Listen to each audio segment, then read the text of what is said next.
Good evening, everyone. Logan back here with another informative video. Hopefully everybody's having a wonderful day.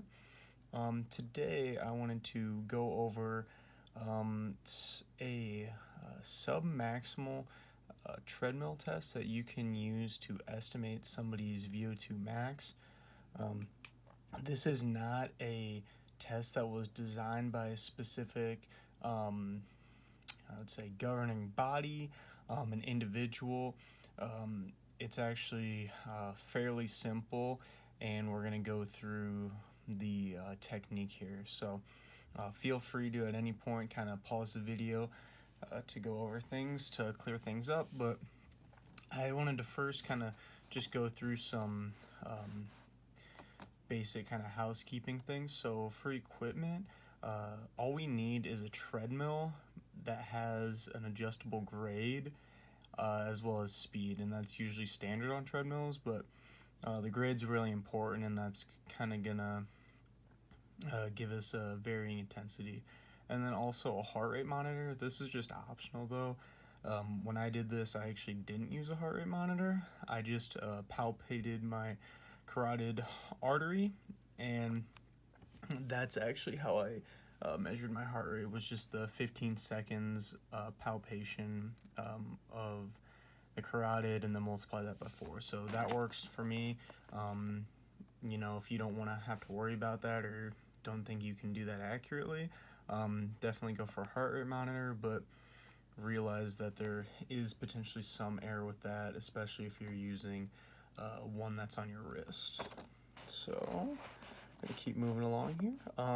Just a couple kind of what we're aiming for with this treadmill test. The main objective is to find 2 steady state heart rate readings, and I'm gonna explain to you kind of what steady state is, at least involving in this test. You'll often hear steady state cardio is kind of like basically something that you can sustain for a long period of time, and that's exactly what this is that we'll be getting into. So we define steady state as 2 consecutive heart rates after 110 beats per minute that are within plus or 5 beats per minute of each other. So for example, if somebody has a heart rate of 116 beats per minute for 1 minute of activity, and then the next minute they have 118 beats per minute, those two are within 5 beats per minute of each other, so we would technically consider those to be steady state.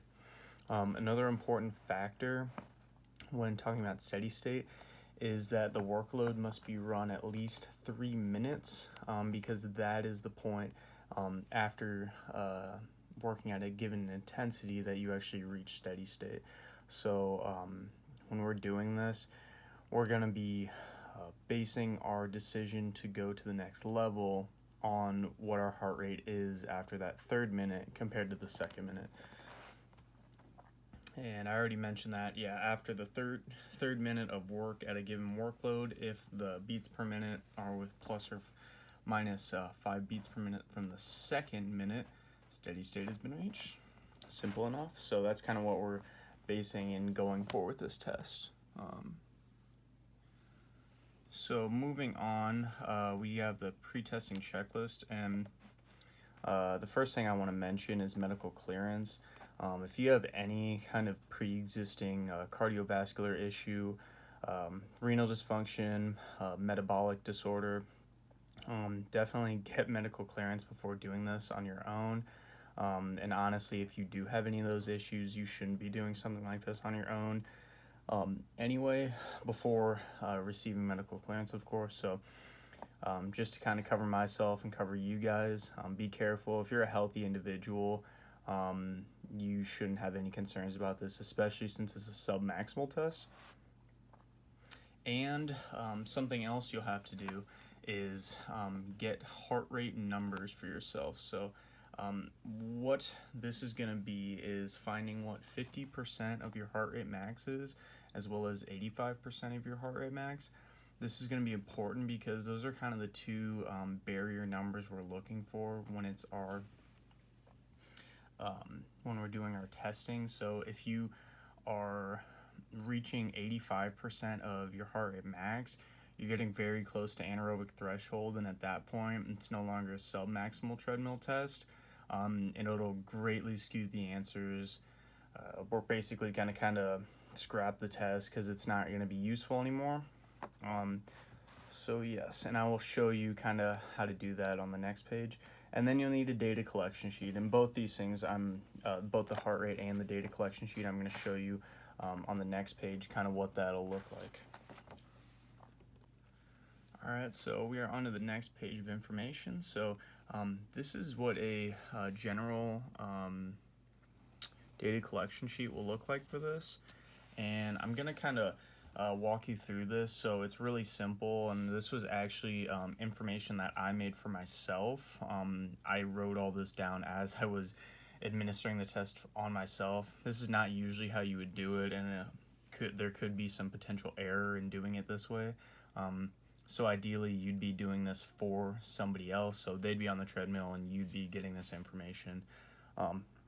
But anyway, all you need is to categorize this into minutes, the grade, which is basically the steepness of the treadmill, and then the speed, and of course your heart rate. Those are all important numbers. And how I did it, I just kept a constant speed throughout of 3 miles per hour, and then just increase the grade or the incline to kind of get my varying intensity.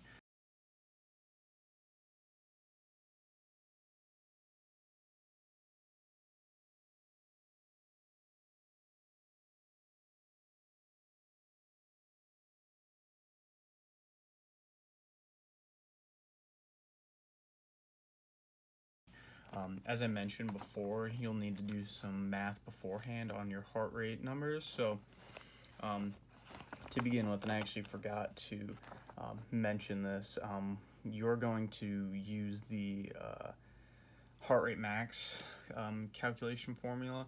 A lot of you may have heard of the one 220 minus your age. One that I learned in school, it's a little more accurate. It's called the Tanaka equation. It's 208 minus age. My age is 22 times 0.7. And I went ahead and did the math there. With this equation, it gave me just under 193, so I just rounded it up. So 193 will actually be my heart rate, my max heart rate, I should say. And these numbers are kind of based off that. So 85% of my heart rate max from 193 is 164. So that's kind of the top of the line number. If we see this in the testing, if I were administering the test, I would honestly cancel the test. I would terminate it because at that point you're starting to get into anaerobic metabolism. After that, your heart rate just skyrockets through the moon. And then right here, 50%, this is kind of the minimal, basically showing you're getting somewhere. This is supposed to be kind of close to 110 because after 110 beats per minute, heart rate and VO2 are linearly correlated. So this isn't really perfect, more focusing on the 85% number. So yeah, so actually moving into the numbers, I started off with a speed of 3 miles per hour. This is miles per hour, I should note that, and grade of 0%. And as you see, I went 3 minutes without much change. So if we're comparing the second in this 3-minute stint to the third, they're within 5 beats per minute of each other, so we would actually consider that a steady state value, and we could go ahead and move on to the next workload. The interesting thing about this is, and this is something where you'll kind of have to gauge it, this is much higher heart rate than I'm used to at this workload, and because of that, that kind of could have skewed results a little bit. Usually when I'm walking at this speed on the treadmill, I walk at this speed very frequently on the treadmill, I'm around 108, which is quite a bit less in a heart rate sense. Something that happens when people first initiate the test is that they kind of have nervousness and jitters, even if it is just submaximal. Something about being tested really kind of gets you thinking a different way. So because of that, when I move to this next grade, you'll notice that my heart rate really didn't change that much. And again, this is quite a bit of an assumption, add on to the numerous assumptions we are going to make in this test. I was assuming that this heart rate was actually the actual heart rate for this given workload. And because of that, I went ahead and went on to the next grade of 10% from 5%, even though I technically should have gone for 3 minutes. And looking back at that, I definitely should have gone for 3 minutes because, again, 3 minutes, that's when we reach the steady state value that we're looking for. But I did not, and essentially I used this 116 heart rate at 5% grade as my first data point, which will go forward in the next one. And once I moved it up to 10%, we did see a nice little increase in my heart rate. So again, if we're talking about if this is steady state, I had 128 on the 7th minute and then 132 on the 8th minute. That's within 5 beats per minute, which means that we got a steady state heart rate. So looking at this, 1 value, 2 value, we got our 2 data points of 2 steady state values consecutively. So next we're going to learn about a term called an energy cost equation, and the energy cost equations are something that the ACSM has developed for us to kind of estimate to the best of our ability how much energy somebody is using during given cardio activities. There's equations for walking, running, and cycling, cycle ergometry, basically, the sitting bicycle. But for this one, of course, we're using the walking one. So next we're going to learn about a term called an energy cost equation, and the energy cost equations are something that the ACSM has developed for us to kind of estimate to the best of our ability how much energy somebody is using during given cardio activities. There's equations for walking, running, and cycling, cycle ergometry, basically, the sitting bicycle. But for this one, of course. So when we're talking about the energy equations here, the first thing we have is 3.5 milliliters per kilogram per minute of oxygen, and this is again, if you watched my MET video previously, this is how much oxygen we need at rest. So this is obviously always considered in the equation because we need that energy or oxygen just to live as well as perform this activity, which is what we get out over here. The next portion of this is the horizontal portion of it, which is basically the speed somebody is walking at horizontally. So if you're walking across a flat path, this is the horizontal speed. And what you put in here is 0.1 times the speed in meters per minute. And notice that's different from the speed in miles per hour. So up here, when you're doing your thing, I had 3 miles per hour as my speed. For meters per minute, we're going to have to do something a little bit different here. So when we're talking about converting miles per hour into meters per minute, it's actually a pretty straightforward calculation. All we need to know is that 1 mile per hour equals 26.8 meters per minute. So whenever you have a mile per hour, all you have to do is multiply that by 26.8. For example, 3 miles per hour times 26.8 equals 80.4, so it would be 80.4 meters per minute. Now we're going to use this 80.4 in the energy cost equation next. Alright, we're back to our energy cost equation. So now that we have that 80.4, we know that that will go in this category right here. So it will be 0.1 times 80.4, and that'll be in one bracket. And now we worry about the vertical speed. And the vertical speed is this would, not the vertical speed, the vertical calculation, basically how much energy it costs to go up, is going to calculate for the grade that we have. So we had both a 5% grade and a 10% grade. When we're talking about how we add this grade in there, that's actually going to be in a decimal form. So a 5% grade would be a 0.05 here. 10% grade would be 0.10. So it'll be, in the case of a 5% grade, it'll be 1.8 times 80.4 meters per minute. As you remember, we did 80.4 here, times the grade, so 0.05. And I actually outlined this in this next part for you to kind of show you how things would look. So this is if we're doing the 5% grade energy cost. So you do 0.1 times 80.4, and that's the horizontal energy cost. And then this is the vertical one, so 1.8 times 80.4 times 0.05 gives us that number, plus 3.5, that's how much energy it is at rest. So from there we were given 18.776. This is actually the VO2 value for walking at 5% grade at 3 miles per hour.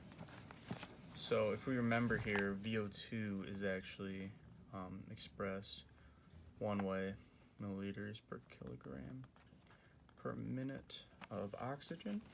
So that's the first equation, and then the second one is the exact same equation. The only thing we subbed out here is this 0.10 here. So it's the same equation.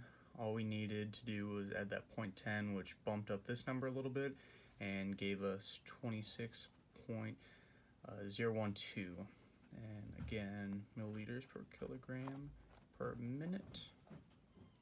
Alright, so now that we have these two numbers, what we're going to do is correlate what our VO2 is compared to our heart rate up here, and then we're going to actually find the slope of these two numbers and kind of use that to guesstimate what our VO2 max is based off our max heart rate. So I will see you on the next page for that information.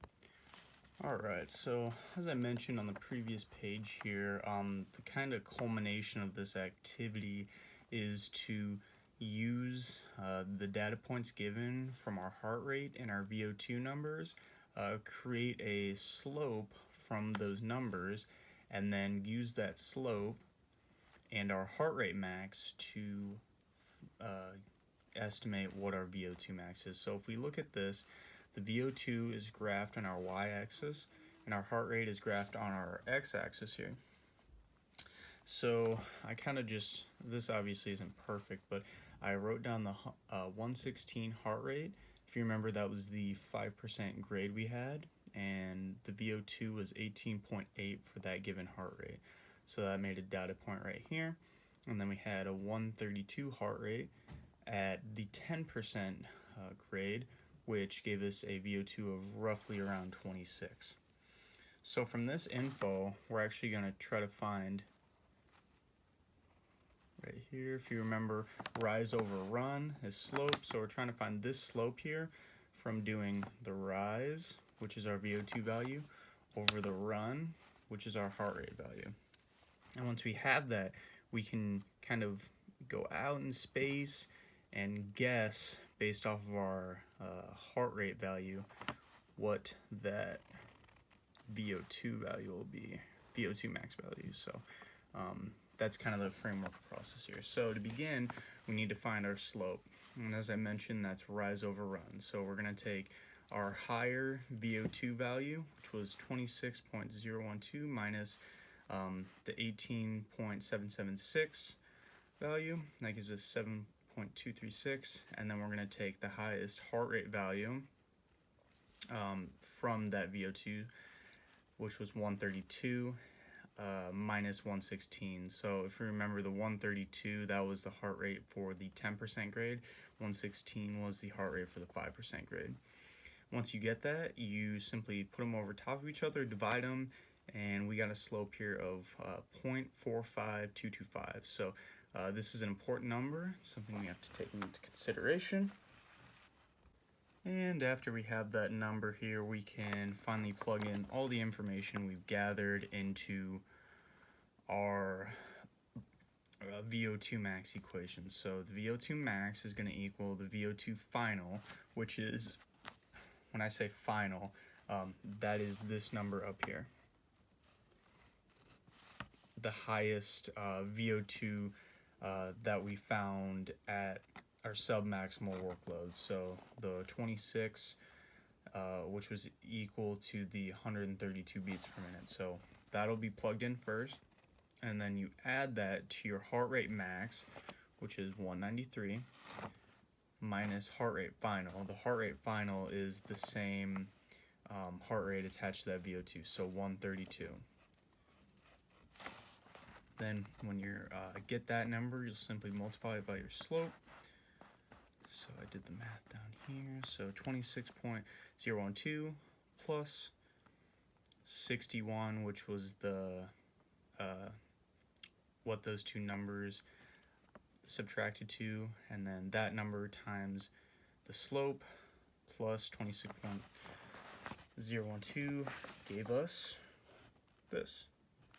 And after all that, this information is actually the VO2 max. So I want to reiterate that this is one way of estimating it, definitely not the most accurate way, but it is very interesting and can have some merit if you don't know VO2 max testing by heart for a submaximal test and you just want to do something quick.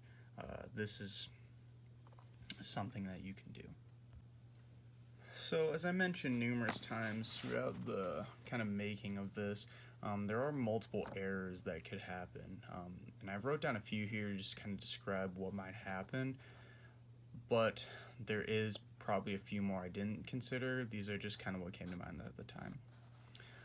So the first thing is that the steady state heart rates are too close to one another, and what I mean by that is that when you're getting your two data points, if you have a heart rate of, let's say, 120, and then you have another heart rate of 126, and those are both steady state and you've got that, technically that's two data points that you got steady state values for over 110, but since they're really close to each other, it's actually going to make the slope very, very, what should I say, close to 1, which really overestimates what your VO2 max actually is. So it's kind of important to try to get a decent range in numbers. Mine might have even been a little close too, but yeah, so if you're ever doing this test and you notice that the two numbers are a little too close, you can bump up the workload a little bit, bump up the intensity, try to get slightly higher heart rate to kind of mitigate the potential issues from that. The next potential error is having a below average walking economy or potentially not following the protocol. Basically what I mean by this, if it's somebody who kind of like maybe walks with a limp or just can't think of somebody who's quite not proficient, maybe somebody who's elderly and uses a walker typically, since they don't have normal walking economy, their VO2 is going to be greatly underestimated because due to their unnatural movement, the body is going to work a lot harder at a given workload, basically telling them that their heart rate's higher at that workload, when in reality it's not because their heart rate's higher at that workload, it's because they can't walk properly, which would affect it. And this kind of goes with protocol error as well. Sometimes people, when they're on the treadmill, they'll touch the sides or the railing in the front, and this will kind of skew your walking technique as well, which again could underestimate what you get for your test. Another error could potentially be with the heart rate max formula, as again with the heart rate max formula, it's It's an estimate. It's the best case estimate. For some people, their heart rate max could actually be 10 beats per minute over that heart rate, which would obviously skew the results. If somebody had a way less a heart rate max that was actually less than what the estimate was, their VO2 would actually be a lot less than what the formula gave us, and vice versa if it was higher. And the last thing, medications that affect heart rate. So a lot of individuals who are older take beta blockers, and this greatly reduces the heart rate max that somebody can experience. And also, I put stress on here too. Stress can, depending on the kind of stress, usually increase the heart rate, even at resting. And also stuff like caffeine, any stimulants, not getting enough sleep, a lot of different things. So it's really important to kind of go in this test as fresh as you can, no real food in your body, don't want to feel sluggish, and that can also affect your heart rate as well. No caffeine, good night's sleep. I think I mentioned everything, but yeah. So get out there and go give this a shot. It's pretty fun and interesting to do, and something you can kind of practice and show your friends. So yep, if you have any questions on this stuff, feel free to leave me a comment and I'll get back to you. Thanks for watching.